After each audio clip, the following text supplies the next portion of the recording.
Karibuni Kenya.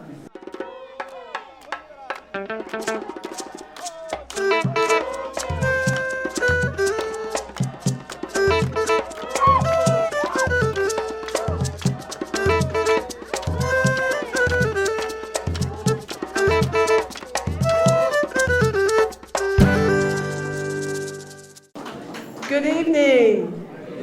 Karibuni Kenya. We are very, very happy to see all of these faces here. Tomorrow I will tell you about how the local organizing committee here with the Ministry of Agriculture, Livestock and Fisheries, the National Potato Council of Kenya, and the International Potato Center. We've been working on this for a year in hopes to get you all here, and I'm so grateful to see all of your faces here. Thank you for coming. I would also like to introduce the Honorable Member of Parliament from the Nyandarua County. This is Wanjiku Muhiu, who is just elected. She is going to be the Minister of Potato. She has promised it. She is going to be the Minister of Potato because potato is going to help her people out of poverty. So you have many witnesses here. We will be back in 3 years. Please speak. Yes. Point of order. Good evening, everybody. I take this moment to invite you to Kenya, particularly Naivasha. I'm here to learn. I saw the article in the newspaper, and I really got interested, and I thought it was wise to join you. And from political fraternity, though some few weeks in Kenya we have been called MPs, I propose now you call me M Potatoes. I wish to confirm that if there would be any bill that would contradict, maybe like the crop bill, I've just looked at the pyrethrum and other crops that the bills are contradicting. I'm ready to take forward in legislatures and make the bills swift to help the farmers. Thank you very much. Music, please.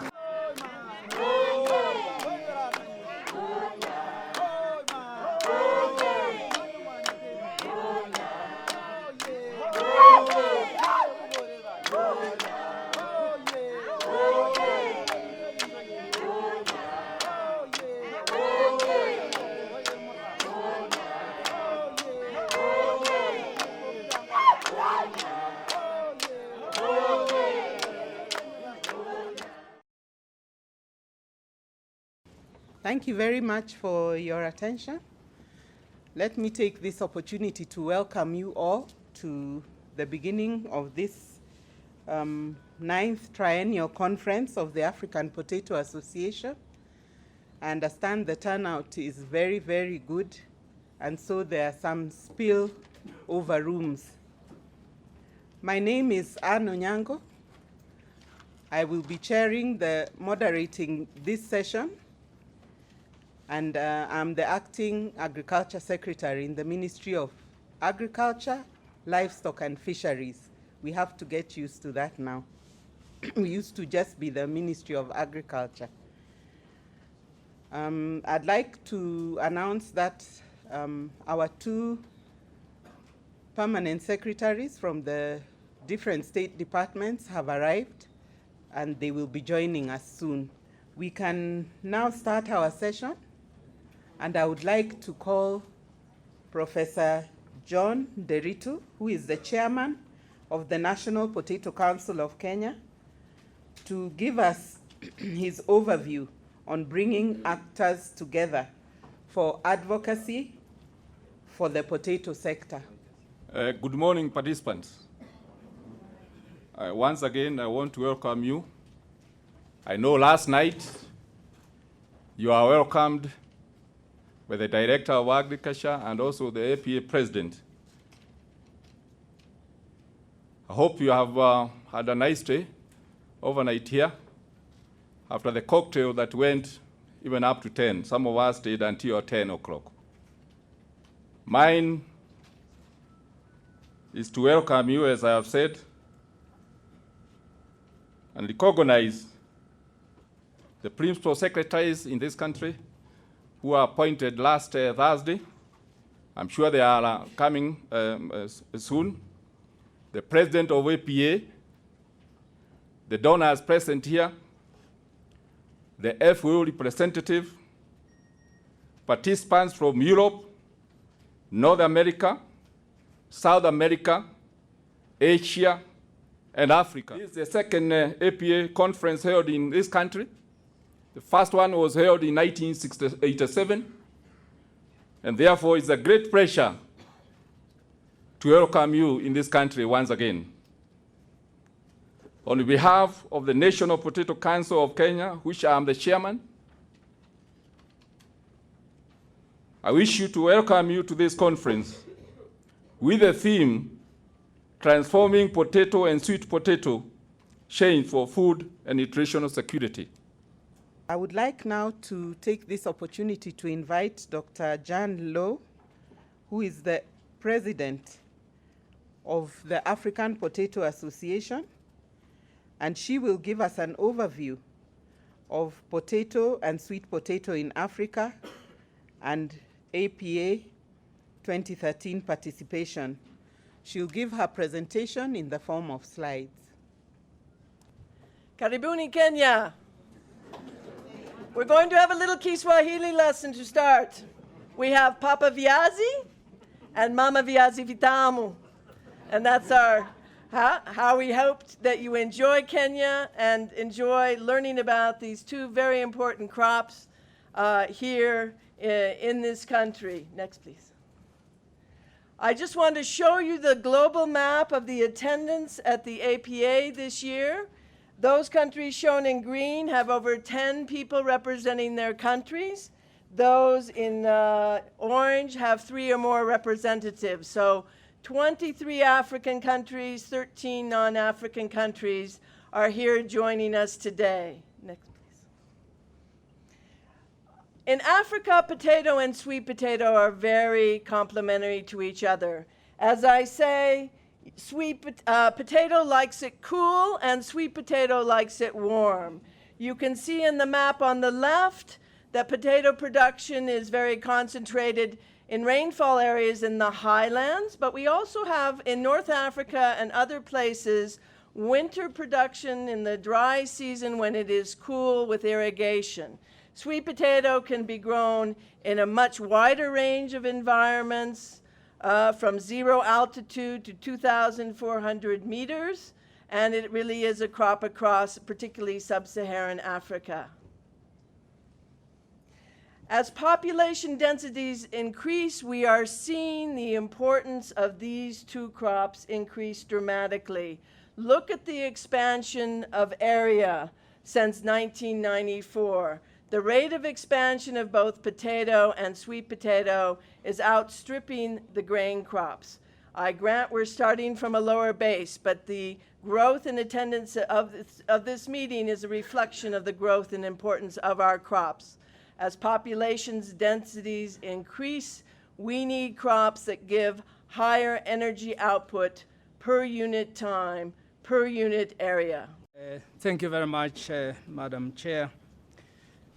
Our chief guest this morning, Madam Cicely Kariuki, the Principal Secretary for Department of Agriculture, Professor Japheth Ndipa, the Principal Secretary for Department of Fisheries, the President of the African Potato Council, Dr. Jan Low.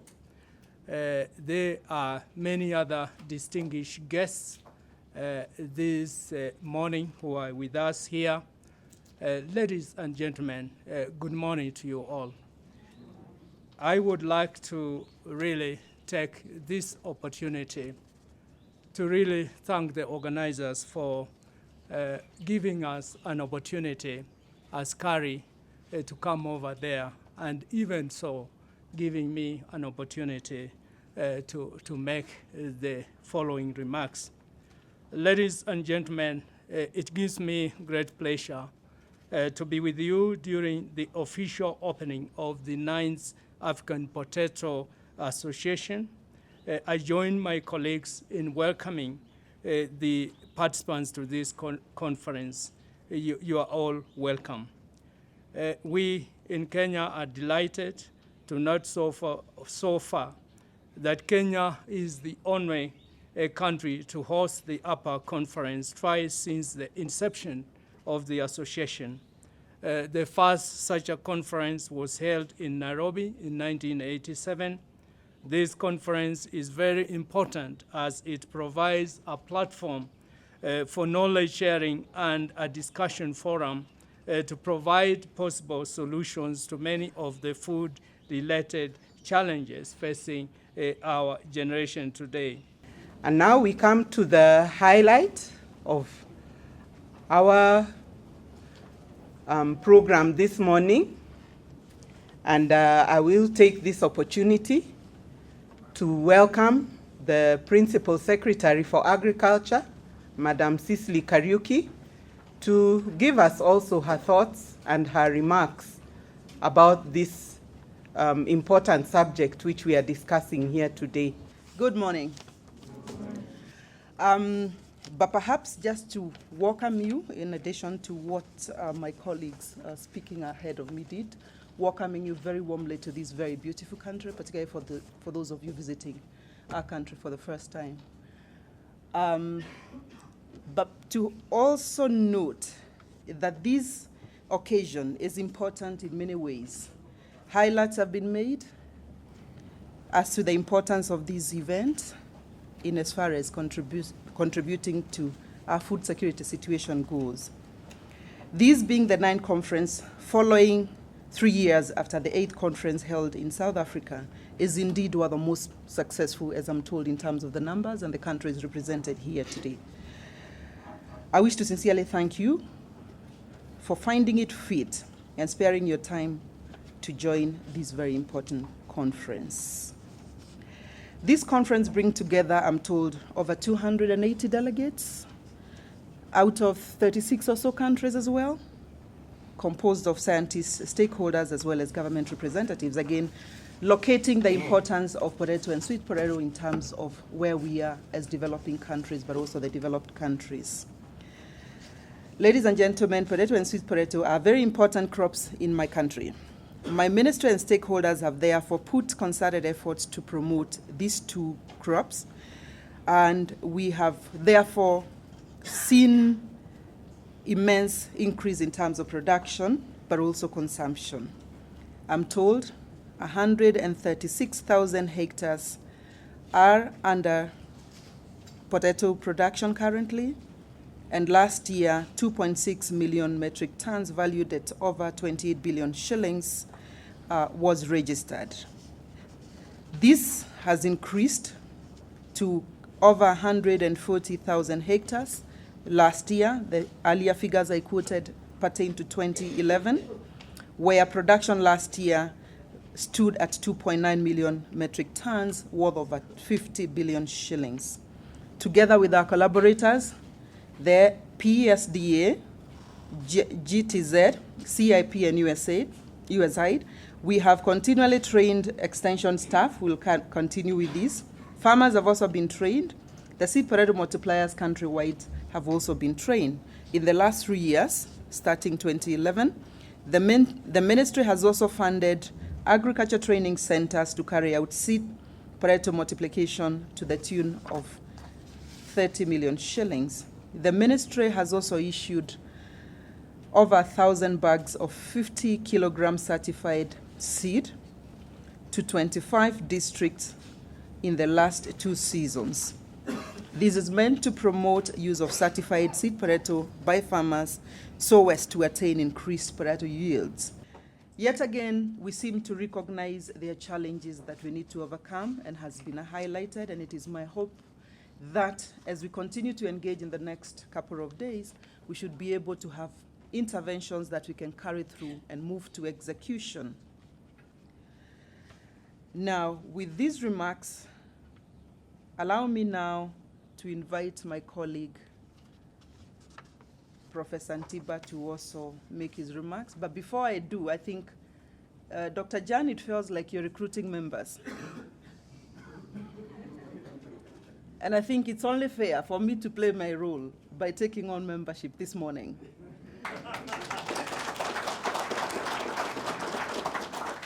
So Dr. Irongo, do the honors and let me make another first. This is my first official engagement, and I'm joining as a member to complete my first this morning. Good morning, everybody. Yeah, I start by one indicating that on Friday, late on Friday, when I was told to come and give the keynote address to this meeting, I just wondered where, but then I decided I know fish and chips are a great dish in the world, and those of us who have been out there know about this. And probably in Africa, we need also to move away from chicken and chips to fish and chips. And I thought that was a good connection between the two and for this conference. So as you know, the conference was supposed to be opened by His Excellency, the Deputy President of the Republic of Kenya, Honorable William Ruto, and that I have a speech here that I'm going to read for you. So my counterpart, the Principal Secretary in the State Department of Agriculture, Madam Cicely Kariuki, the President of the African Potato Association, Dr. Jan Low, the FAO representative, represented here by Dr. Paul Omanga, conference officials, heads and representatives of the various organizations represented here, senior government officials in this meeting, participants, ladies and gentlemen. I am delighted to join you here today during this important occasion of African Potato Association Conference. I appreciate the effort made by the organizers to make this event a success. The Ministry of Agriculture, Livestock and Fisheries, the National Potato Council of Kenya, and the International Potato Center have joined hands to host this important international event. I thank the African Potato Association for selecting Kenya as the country to host the 9th Triennial APA Conference because of the critical role potato and sweet potato contribute towards our food security. The theme is a reflection of the importance of potato and sweet potato in the food systems of Kenya and Africa in general. The introduction of biofortified crops,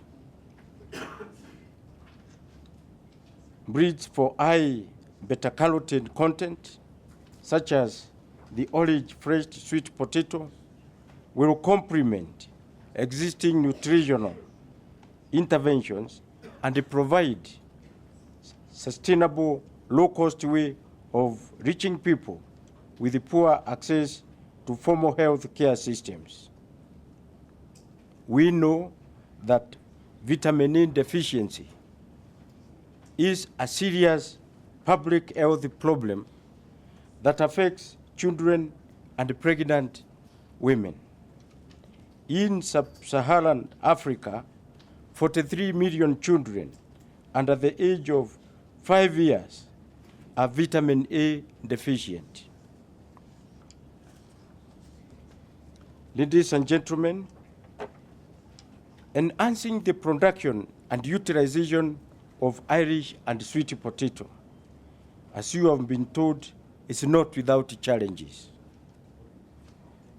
And I would urge you to address these challenges in this forum. The challenges include the unavailability of appropriate varieties for processing, climate change adoption, and pest and disease resistance. Poor seed distribution systems, resulting to lack of access to quality planting materials, poor infrastructure, poor storage facilities, resulting in high post-harvest losses, poor product development, lack of exploitation for potential markets, especially the export markets,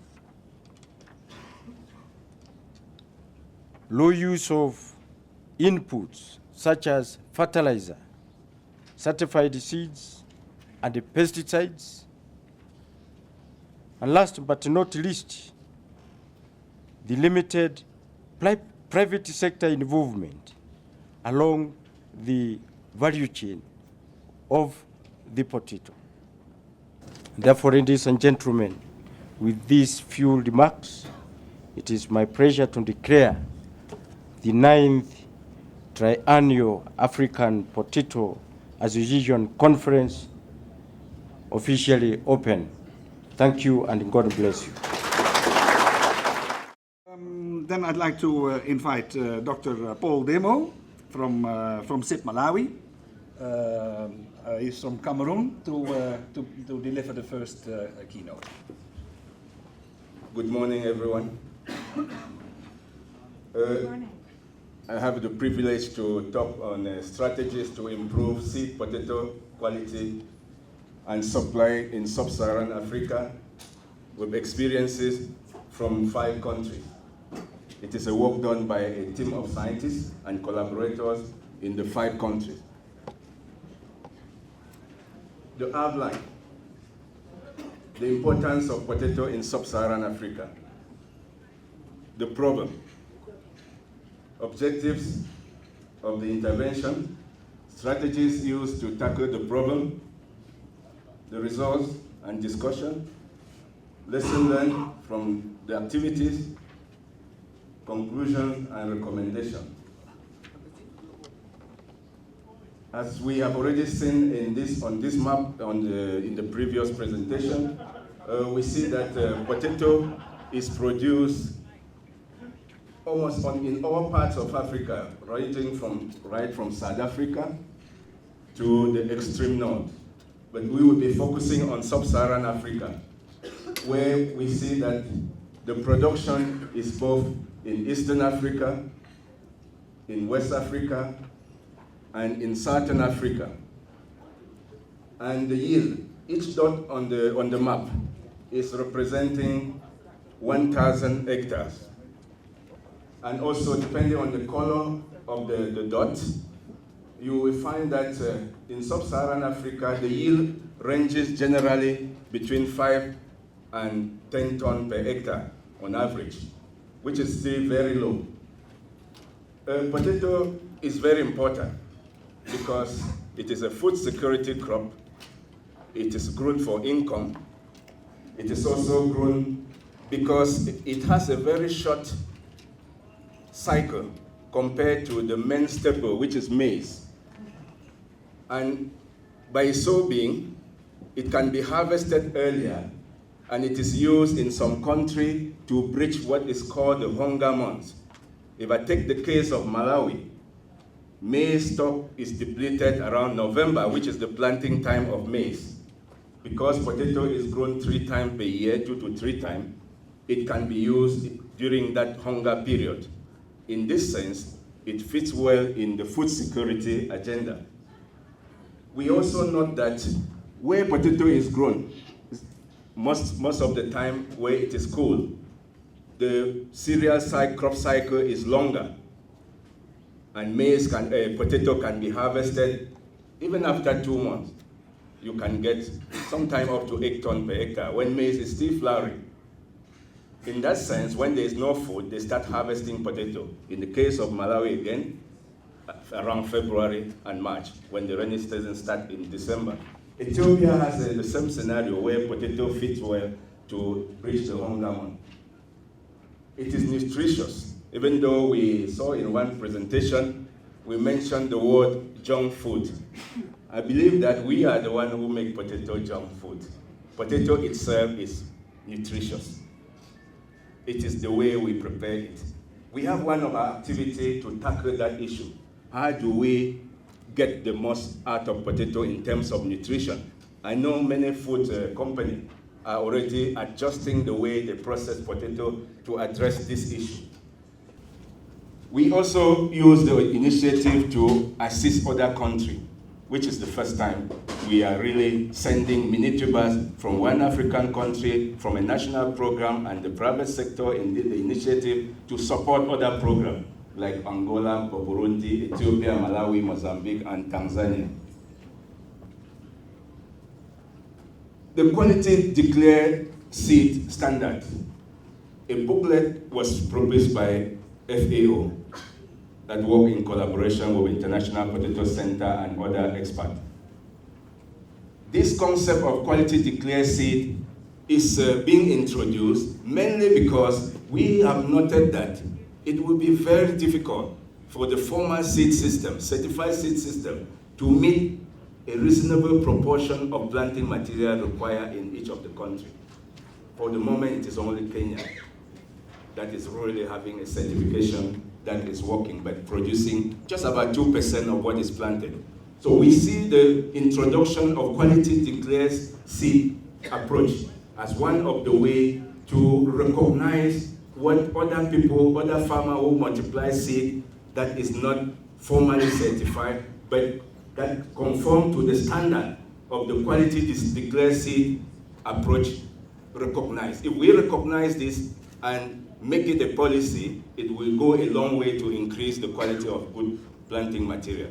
The governments of the 5 countries, Ethiopia, Malawi, Kenya, Uganda, and Rwanda, we also sincerely acknowledge the contribution of all implementing partners in those countries. Last but not the least, the organizing committee of APA, giving us this opportunity to share this information. Thank you very much. First, may I start by thanking both the APA organizers for both giving me this opportunity to speak to you this morning, but also to become a sponsor of this meeting. And it is fantastic to see the excellent participation from so many countries. We're delighted to see them. So, if you go back to the title, just to follow on, I guess, from what Paul was speaking about, I wanted to go into a little bit more detail about technology transfer, and in particular the role that the private sector can play in technology transfer, particularly in working together with the public sector, and to say a little bit about the enabling role of intellectual property in particular in enabling some of these partnerships. So this is narrowing down a little bit to look at, they say, the role of the private sector, and particularly in the sense of promoting the formal seed sector. That's not to say that we don't believe in the importance of the informal seed sector, and as Paul pointed out, that still makes up the bulk of seed production that we face. So we're just narrowing down a little bit, look at this particular case. Thank you. Next slide. So just tell you a little bit more maybe about the Syngenta Foundation. We are a non-profit organization established by the company Syngenta under Swiss law. We as a foundation can access the company expertise itself, but we are legally independent and we have our own board. We tend to work or focus on pre-commercial farmers.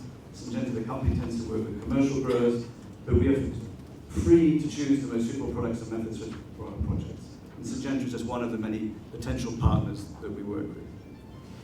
So to look to our mission is this: it's basically smallholder farming. It's to increase the productivity of what we call pre-commercial farmers.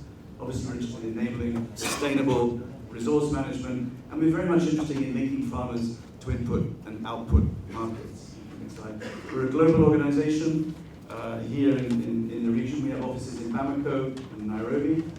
We have offices in India, Bangladesh, Vietnam, and Indonesia. We have projects in Latin America, but no presence in Latin America as an office. So just a little bit more about what we do. It's one of the things you may have come across of the work we do. We are quite well known for innovating progress in the area we call index-linked microinsurance.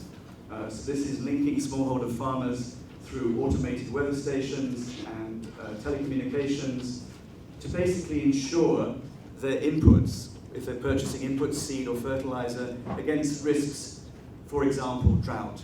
So the next slide, interesting you'll be able to see now, we now insure, actually of the long-range season of this year, we now insure about 100,000 smallholder farmers in this country, maize farmers, against drought. And the whole thing is completely automated and handled through a cell phone system, and if there are any payments are made to the growers through M-Pesa, entirely through their cell phone system. We even now have expanded this work to ensuring the sudden death of dairy cows in Eldoret. We're working in East African dairy, so it's an interesting area. We work very much in an area of using information technology for this extension tool. We're developing a mobile phone application platform, which we call FarmForce, which again is being trialed here in Kenya. I think Monica made it one of the questions, how do farmers afford these inputs? We're very interested in the availability of credit. We're asking farmers, if you like, to increase their risk by investing in inputs, and of course the risk of not a return on investing in those inputs. So we work here in Kenya, for example, in linking the purchase of seed to the availability of agricultural credit. In Mali, in comparison, we link the purchase of seed and fertilizer to a savings scheme through scratch cards, which farmers can scratch these cards, SMS the number back to a central, and they slowly, instead of being offered a loan to buy seed and fertilizer, they save through the whole season to be offered seed and fertilizer through our NGO extension partners at the end for the following season. So, what is the problem? So, and I guess this is what we're looking at. Access to quality seed is the subject we're talking about. And improved varieties we know is key in modernization of smallholder agriculture, and tackling particularly this yield gap, improving nutrition and livelihoods. And we know, as Paul has told you, quality seed, availability of quality seed, many crops limited in the region, with perhaps the exception of things like hybrid maize in eastern and southern African countries. Probably you could add to that high-value vegetables. And what we believe in this Gen Foundation, the public-private partnerships hold the key to progress in this area. But of course, building these partnerships very much relies on trust, risk-sharing, and establishing common goals. So, what other models can we look at? And interestingly, I quite often think we should think very much about the situation that happened in India, the development of the small commercial seed sector, small seed companies in India, which, remember, developed their business on the basis of smallholder agriculture. And the story in India is really very much a situation of a public-private partnership that started back in the days of the original Green Revolution with the Rockefeller Foundation, national programs, and very much around enabling policy development within India. And slowly we see this shift in seed production, that is, from the public sector to the private sector, the arrival of these small Indian seed companies, and maybe even in recent years, even the arrival of multinational companies and the larger Indian seed companies. Okay. Thank you very much. Everyone. I'd like to express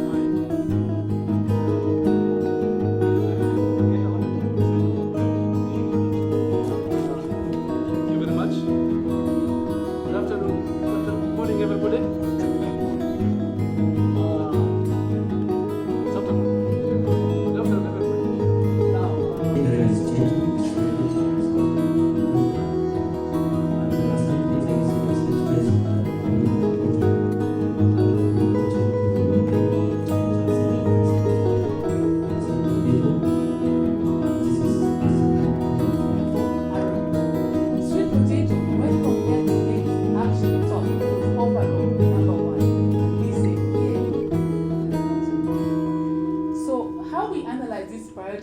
Value chains. Now a little bit of more detail.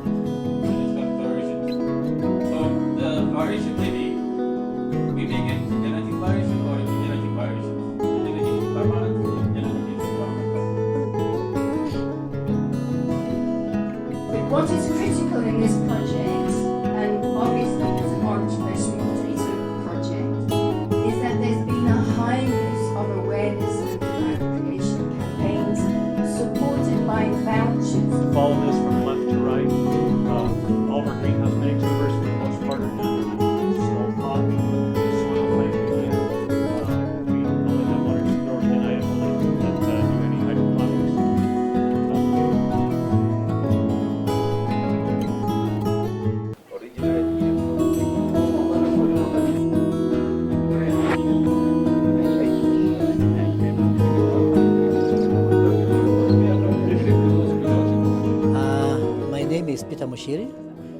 principal of Wambogo Agriculture Training Center, Kenya. This institution is funded by the Ministry of Agriculture, Kenya, and our main mandate are training farmers and other stakeholders on good agriculture practices. We come from International Potato Center, and the main work I'm talking about here is the work we're doing on sweet potato. We hand Bill and Melinda Gates Foundation project which was funded, and it's called Sasha, which has been working in 10 different African countries. My name is Antonio Manyagi. I'm the founder for Antonio Food Innovations, and what we do provide is technology for transforming and also for application. In this case, we're showcasing what you can use sweet potato for. You can use in different variety. You can use it making juices, sausage, ice cream. You can make biscuits. You can make bread. Hi. So the Roots, Tubers and Banana is a research program from the CGIAR consortium, and basically it's 4 CG centers together. So the International Potato Center, the IITA, Biodiversity International, and SEAT, working together since January 2012, and trying to tap into the potential. We think it's actually an underused potential of roots, tubers and bananas. Okay, GWK is a very big agricultural company in South Africa. We are very diverse, probably the most diverse co-op in South Africa. Anything agriculture you can think of, we do. We do a lot of sweet potatoes, we do maize, we do wheat, we do wine. We do basically everything agriculture, livestock. We even have lines like maize meal and all other commodities that you can think of, we do. K+S Kali has been active for more than 60 years already, quite a substantial market share, long-term interest in Africa and in Southern Africa. Obviously, the products that we supply, as I said, are potash, magnesium, and sulfur, and these are synonymous with potato production specifically, and also all other crops require these macronutrients. My name is Peter Kreiger. I'm sales manager for the company Europlant. It's a German-based breeding company. We have about 100 different commercial varieties available, and we export to 52 different countries. And we think it's the right moment to bring also our varieties to Africa, especially to Kenya.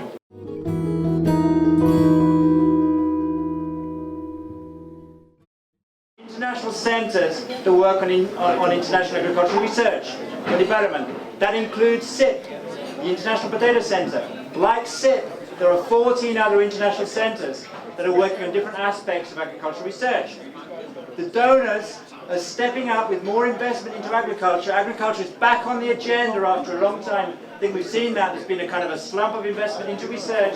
The donors have come back with bigger money, but they said we've got to do things differently.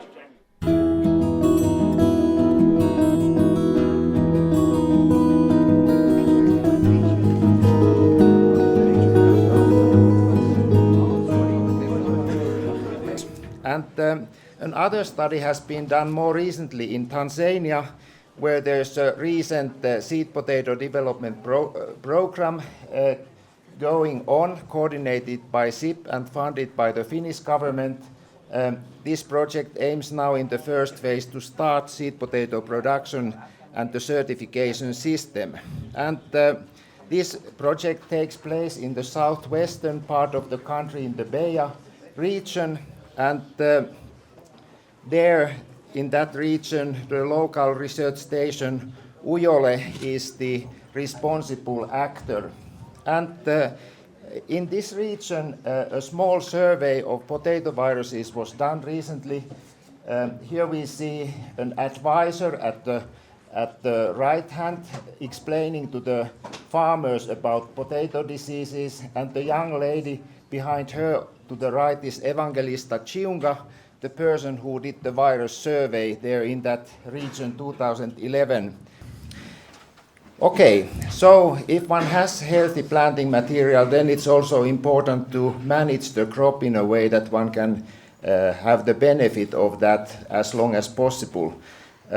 Crop rotation is very essential, not only because of the soil-borne diseases that accumulate in potato field if you grow potatoes year after year in the same place, but also the voluntary potato plants that cannot be eliminated. They are sources of pathogens for the next crop, not only in potato, but also in sweet potato growing. This picture I took a long time ago in Uganda, where in the subsistence potato cultivation, the farmers, they may take the cuttings from symptomless sweet potato vines and then plant the new crop next to the old one. So here the old residues of the old crop that are growing here in the front, they display virus symptoms and act as a source of virus to the new crop.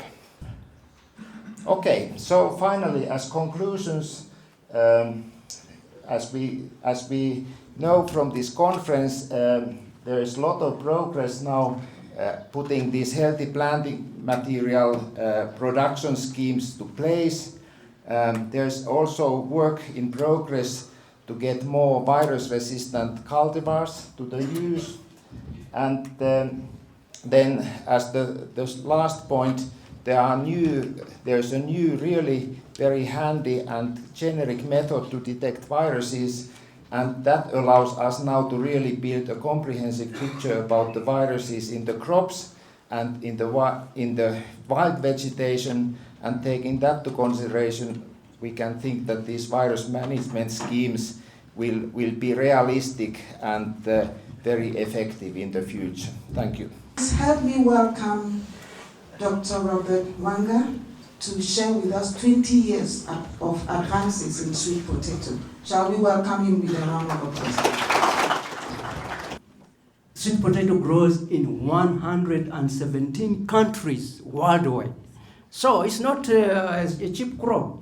And then most of this is from 30 countries that contribute of 95%, but really all those countries, China is the giant. Even when you combine all the countries, China outbids them. Now, when you look at the yields, for example, Kenya increase has, over the annual increase has been 4.5%, and for Mozambique, annual increase has been around 3.5%, and for Uganda, just about 1%. But you know, sometimes statistics deceive, because this area in Uganda, for instance, has been increased, the yields have increased, but through marginal areas. So really, you are not, if you look at more good areas, the yield increase would be big. Now, the origin of sweet potato is difficult. Till now, they don't know the exact ancestors of sweet potato. They tell us they are Ipomea trifida is one of the parents. Oh, we are interested in both parents, to be sure of both parents. It will take a while to come up with the technology, because the technology is still developing. Centers of diversity, they are around North-South America. And we need to develop diversity, but the answer is really to do that, we need to know population genetics. There has been 2 mapping populations, but you know, these are important for using markers, genetic markers. In sweet potato, it's complex. They have not been validated, and that means we could use complete genome sequencing, but that is almost also is a hard road to go. You know, when you're in Nairobi, you are on the street, this guy and a small man and a woman, I have seen them. You mean those dwarfs? Yes. What about the guy, the tall, the giant with them? That's their son. Sure? That is an effect of heterosis. Or hybrid vigor. There is a formula to determine that. And so we, using different families, we think such a result with experimental materials is not sufficient to go and change breeding programs, but sufficient to convince a donor to invest in a study in applied plant breeding material. Thank you for your attention.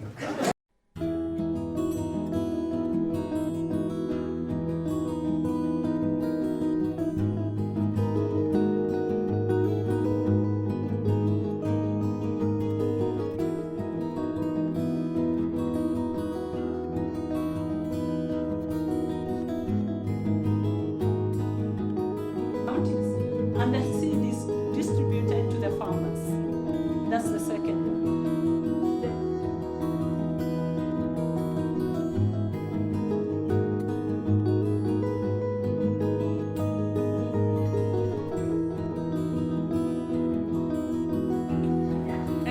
At 6 months, sweet potato and the mice completely out of the field. They're growing very well. It makes use of this, the fertilizer. Somebody, I won't call names. I'm not looking at somebody particular right now. But yesterday, I think somebody said the potato can be associated as kind of junk food. Well, of course, this. No. What is on the right side? Jam? What is those? Jams. Yes, good. Very good. I hope nobody would say jewels, because potatoes or its products are jams. Well, which country is going to be first to have a French fry factory? It's probably Ethiopia. Well, it has some advantages over Rwanda. Those are just two examples. We could have, if we happen to go to these two countries. But I think Ethiopia, because it has a longer growing season. It has more sunshine during the growing season. There is some kind of a winter, so you can store for a couple of months because it's cooler period. And having a capital with 6, 7, or 8 million inhabitants makes it more attractive to sell your French fries. And it's easy in South Africa because there is buying power. There are those big center pivot growing conditions and so, and year round and storage possibilities. So a couple of things: the population, the growing conditions. And homogeneous year-round is there, and it's a challenge to organize things like that in Ethiopia, for instance. I'm very glad to come here to join you and to exchange about the potato and sweet potato post-harvest technologies. It's focused in nutrition. This is the second time I come here. So I've introduced some experience through my college, my institute, and industry in Sichuan province, and to exchange with you and to help to development of this industry. This picture shows drying machines. The left, right is products. And there are three main methods to produce sweet potato flour. The first is chip drying. Second is hot air current drying. The third is drum drying. And by now we have developed another new kind, fourth of hot current drying, more safe and lower cost. The seed people go back to Aquila room on this side, and people in crop management and breeding go to the Tukana room, which is the room over on that side.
So we have worked with these various companies in Kenya, and we are happy that we are starting to see now potato becoming one of the most important value chains. And what we can request for those of you who are here in Kenya and even in the other countries to invite us so that we can have discussions on how we can be able to develop value chains which are sustainable so that our farmers can continue to make a livelihood out of the activities they do. In the next APA conference, researchers can bring us some information on how to improve our soils, our farmers' soil, so that we can improve farm production. We'll start with the best poster theme number 3. His name is Titian Niekeba. There is a certificate for you, and there is a small token for you, as well as a key to open more themes. Congratulations. Best poster theme number 4 is Eunice Onyango. Congratulations, Eunice. There is a certificate for you, a small token, and a key to open more themes. The third presenter with the theme number 2, Asten Bayayenya. Congratulations, a certificate for you. A certificate for you, a token, and a key to open more themes. Best poster theme number 5 is Haile Tesfaye. Congratulations, there is a certificate for you, a token, and a great key to open more opportunities. Theme number 1 and overall best presenter, Seman Kolek. Congratulations. Congratulations, congratulations. Open the whole of Africa and the whole world. Let us get better themes so that we can open more opportunities. Congratulations.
Aguada de los desiertos lejanos, la pera de un dulce ayer, tiempo de la pasto verde, samba del coraje hecho mujer, tiempo de la pasto verde, samba del coraje hecho mujer, brava gaucha en los fortines sureños, bella flor del Jarillar, 1000 soldados te quisieron, pero la tierra te quiso más. 1000 soldados te quisieron, pero la tierra te quiso más. It's really overwhelming, really, and I, in fact, feel quite honored, to be, to be given the responsibility also to work in the council as a president, which is really quite a heavy task, I suppose. But because the council, the new council, is really the members are having good experience in the past, and we'll also have a backup from the outgoing council. So we are very happy we will be able really to handle it quite well. It will be successful, I would say. In fact, it is good for me to be part of this new council because I believe, potato and sweet potato are very important crops in Africa. In terms of those points that we have been discussing the past 3 days, in terms of productivity, per unit area, in terms of many other factors like, the environment in Africa is quite suitable for such highly productive crops like potato and sweet potato. We welcome everybody in 2016 in Ethiopia, but in between we'll keep in touch. I think most of you will be able to communicate with us in the process. So highly welcomed, and wish you really best and good luck in the course of time that is in between this period. That is what I can say, and I will take this opportunity to present my Governor and his team has cordially requested me to present this proceeding to the outgoing council, and I will hand it to the president, who on behalf of the outgoing council, that this is a proceeding recently compiled after a regional workshop on seed potato tuber production and dissemination in Ethiopia at Bahar Dar, and the editors are Gabramadan, Stefan, and Bayi.